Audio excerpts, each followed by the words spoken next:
Hello friends, स्वागत है आप सभी का खुशबू एकेडमी में। आज फ्रेंड्स आपको मैं बताऊंगी इसमें बाल विकास को प्रभावित करने वाले कारक। ठीक है, इसके पहले मैं आपको बता दूं, इससे पहले मैंने जो आपको क्लास ली थी उस क्लास में मैंने आपको बताए थे बाल विकास के सिद्धांत, प्रिंसिपल ऑफ चाइल्ड डेवलपमेंट। तो आई होप आप सभी ने वो क्लास देखी होगी, आप सभी को अच्छे समझ में आया होगा। ठीक है, तो बाल विकास के जितने भी आपको कॉन्सेप्ट थे मैंने वो बता दिए, उसके सिद्धांत बता दिए, प्रिंसिपल्स।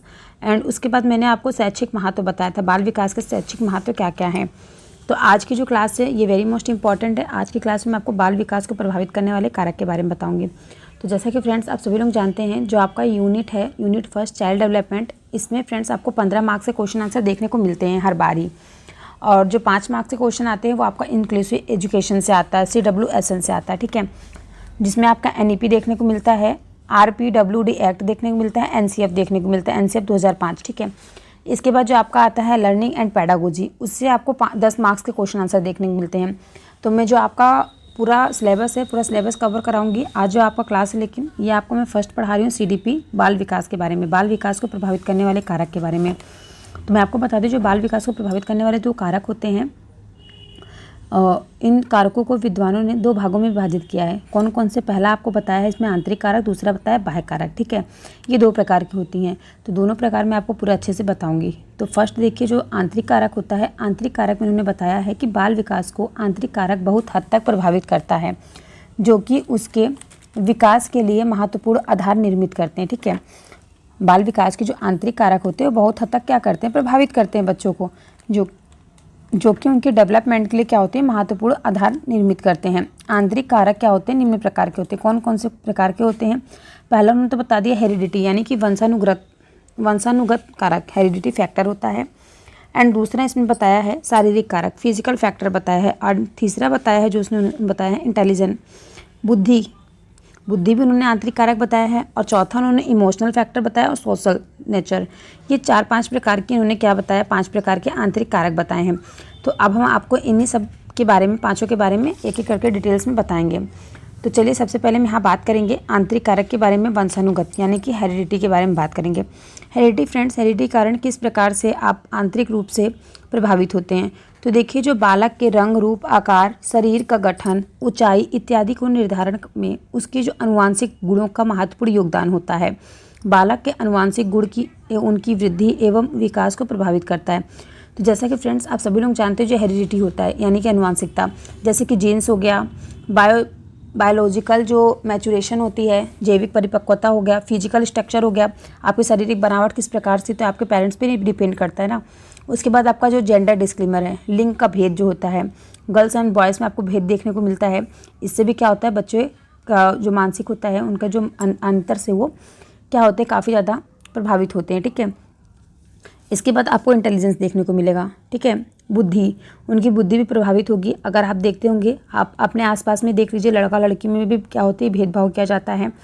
रंग रूप में बच्चों को, आकार के प्रभाव से बच्चों को एक दूसरे के बारे में सुनने को मिलता है। तो उससे क्या होता है, बच्चों का जो उनका जो विकास होता है वो काफ़ी ज़्यादा क्या होता है, प्रभावित होता है। ठीक है, तो आपको समझ में आ गया यहाँ पे रंग, रूप, आकार, शरीर का गठन, ऊंचाई, इन सभी प्रकार से। अब हम नेक्स्ट बात करेंगे शारीरिक कारक के बारे में। फिजिकल फैक्टर क्या होता है? देखिए, फिजिकल फैक्टर के बारे में आप यहाँ बात करेंगे। तो फिजिकल फैक्टर के कारण क्या होता है, बाल विकास को आंतरिक कारक बहुत हद तक प्रभावित करता है। किस प्रकार से प्रभावित करता है उसके बारे में बात कर रहे हैं। तो जो बालक जन्म से ही दुबले पतले, कमजोर, बीमार तथा किसी प्रकार की शारीरिक समस्या से पीड़ित रहते हैं, उनकी तुलना में सामान्य एवं स्वस्थ बच्चों का जो विकास होता है वो अधिक और होना स्वाभाविक होता है। क्योंकि क्या होगा, जो बच्चे अब बचपन से बीमार रहते हैं उनका जो विकास जो है उतना अच्छे से नहीं हो पाएगा, जिस प्रकार से दूसरे बच्चे का, अगर वो बच्चे बीमार नहीं हो रहा है, वो अच्छे से खा पी रहे, तो उनका विकास अच्छे से होगा। ठीक है, तो उनकी तुलना में सामान्य एवं स्वस्थ बच्चों का विकास अधिक होना स्वाभाविक है। उसी प्रकार से शारीरिक कमियों का स्वास्थ्य पर ही नहीं अपितु उनकी वृद्धि और विकास पर भी प्रभाव पड़ता है। कई बार क्या होता है, किसी दुर्घटना के कारण भी शरीर को क्षति पहुँचती है और इस प्रकार का जो बालक होता है वो विकास का प्रतिकूल प्रभाव पड़ता है। जिससे आप देखते होंगे, किसी प्रकार का कोई दुर्घटना हो गया तो बच्चे कभी कभी क्या होता है, उनका मानसिक स्थिति जो उनकी खराब हो जाती है ना। जैसे कि मैं आपको बता दूं, यहाँ पे फिजिकल फैक्टर आपको बता रही हूँ। जैसे कि बच्चे आप देखते हैं स्कूल में, मान लीजिए 2 प्रकार के बच्चे हैं। कोई बच्चे काफ़ी ज़्यादा मोटे हैं, उनको मोटे के हिसाब से उनको बच्चे चिढ़ाते हैं, तो उनके जो मानसिक होता है, उनके दिमाग पे भी असर पड़ता है कि मुझे मतलब चिढ़ा रहे हैं। इस प्रकार से क्या होता है, उनका जो फिजिकल डेवलपमेंट जो होता है वो काफ़ी ज़्यादा प्रभावित होता है। यहाँ पे उन्होंने बताया ना, दुबले पतले बच्चे बीमार, तो उनका जो शारीरिक विकास होगा वो अच्छे से नहीं हो पाएगा अपेक्षा उन बच्चों की जिन बच्चों का जो शरीर है वो अच्छे हष्ट पुष्ट हैं, खाते पीते हैं उस प्रकार से। अब यहाँ बात हो रही फ्रेंड्स बुद्धि के बारे में। तो बुद्धि फ्रेंड्स देखिए, बुद्धि को अधिगम, बुद्धि क्या होता है? अधिगम यानी कि सीखने की योग्यता, समायोजना की योग्यता, निर्णय लेने की क्षमता इत्यादि के रूप में परिभाषित किया जा सकता है।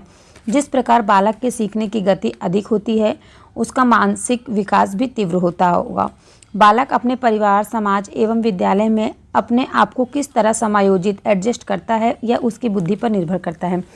जैसे कि फ्रेंड्स देखते हैं, अगर कोई बच्चा उसका अगर भरण पोषण अच्छे से हुआ है, आपने देखा होगा अब आजकल क्या हो रहा है, जो स्कूल हैं सरकारी स्कूलों में पीएम पोषण योजना चलाई जा रही है। उसका मतलब क्या है? बच्चे अगर खाएंगे पिएंगे, उनका अगर मेंटली डेवलपमेंट अच्छा होगा, फिजिकली डेवलपमेंट अच्छा होगा, खेल कूद के बच्चे का फिजिकल डेवलपमेंट अच्छा होगा तो बच्चे का मानसिक विकास भी अच्छे से ही होगा। इसी वजह से जो ये है पीएम पोषण योजना चलाई जा रही है। और आरंभिक प्रेरणा मतलब फ्रेंड्स मैं आपको बता दूं, जैसे कि इसमें आरंभिक प्रेरणा में आपको सरकारी स्कूल में क्या हो रहा है, बच्चों को फ्री एजुकेशन की बात की जा रही है। 8वीं तक के बच्चों को क्या है, फ्री एजुकेशन दी जा रही है। वहाँ पे उनको बच्चों को ड्रेस भी दिया जा रहा है, खाने के लिए खाना भी दिया जा रहा है और अच्छी वहाँ पे उनको शिक्षा भी दी जा रही है। तो इस प्रकार से क्या हो रहा है, बच्चों का जो मानसिक विकास है, फिर इंटेलिजेंस जो है वो उसमें काफ़ी ज़्यादा वृद्धि देखने को मिल रही है। अब इसके आगे फ्रेंड्स बात करेंगे हम। यहाँ तक आप सभी को समझ में आ गया होगा। अगर बालक अपने परिवार, समाज एवं विद्यालय को आपको किस तरह से समायोजित एडजस्ट करता है उसकी बुद्धि पर निर्भर करता है। जिस प्रकार से वो अपने घर, आस पड़ोस, स्कूल में देखेगा, जिस प्रकार का माहौल रहेगा बच्चा उसी प्रकार से ढलेगा। ठीक है, अब इसके आगे चलिए हम बात करते हैं नेक्स्ट। इसके आगे फ्रेंड्स हम बात करें इमोशनल फैक्टर के बारे में। ठीक है, इमोशनल फैक्टर देखिए यहाँ पे दिया गया है संवेगात्मक कारक के बारे में। जैसे आप देखते होंगे बालक में जिस प्रकार के संवेग भावों इमोशनल का जिस रूप में विकास होगा वह उसके सामाजिक, मानसिक, नैतिक, शारीरिक तथा भाषा संबंधित विकास को पूरी तरह प्रभावित करने की क्षमता रखता है। यदि बालक अत्यधिक क्रोधित या भयभीत रहता है अथवा यदि उसमें ईर्ष्या एवं वैमनस्यता की भावना अधिक होती है तो उसके विकास की जो प्रक्रिया होती है उस पर इसका भावना अधिक होती है। ठीक है, उसके विकास की जो प्रक्रिया है इन सब का प्रतिकूल प्रभाव डालता है, स्वाभाविक ही होगा। अगर हम बात करें संवेगात्मक रूप से, इमोशनल रूप से संतुलन बालक पढ़ाई में ठीक से ध्यान नहीं दे पाते, फलस्वरूप उनका मानसिक विकास भी प्रभावित होता है। जैसे कि आप छोटे बच्चों को देखते होंगे, जो छोटे बच्चे होते हैं उनका जो आप लोग देखते होंगे, अगर घर में 2 छोटे बच्चे हैं, अगर एक को प्यार किया जाए तो बच्चे क्या सोचते हैं, छोटे बच्चे के सारा प्यार मुझे को मिले। तो इसी प्रकार से बच्चों के अंदर क्या होती है, इमोशनली होती है। इमोशनल आपको देखने को मिलता है, क्लास में भी आपको इमोशनल देखने को मिलता होगा बच्चों के बीच में। तो देखिए फ्रेंड्स, हम यहाँ पे इमोशनल की बात करते हैं। ये बच्चे सांवेगिक रूप से स्थिर, स्टेबल होते हैं अगर उनके इमोशनल पर उनको नियंत्रण रखना आता है। और ये बच्चे क्या करते हैं, जिनका जो ये बच्चे क्या होते हैं, जिनकी संवेगात्मक शक्ति उनके अंदर वो होती है। तो देखिए ये बच्चे क्या होते हैं, ये बच्चे नई परिस्थितियों में शीघ्र ही घुल मिल जाते हैं। और इन बच्चों के अंदर क्या होता है, ये बच्चे खुद की योग्यता पर गर्व करते हैं। ठीक है, और अपने आप को प्रशंसित रखते हैं।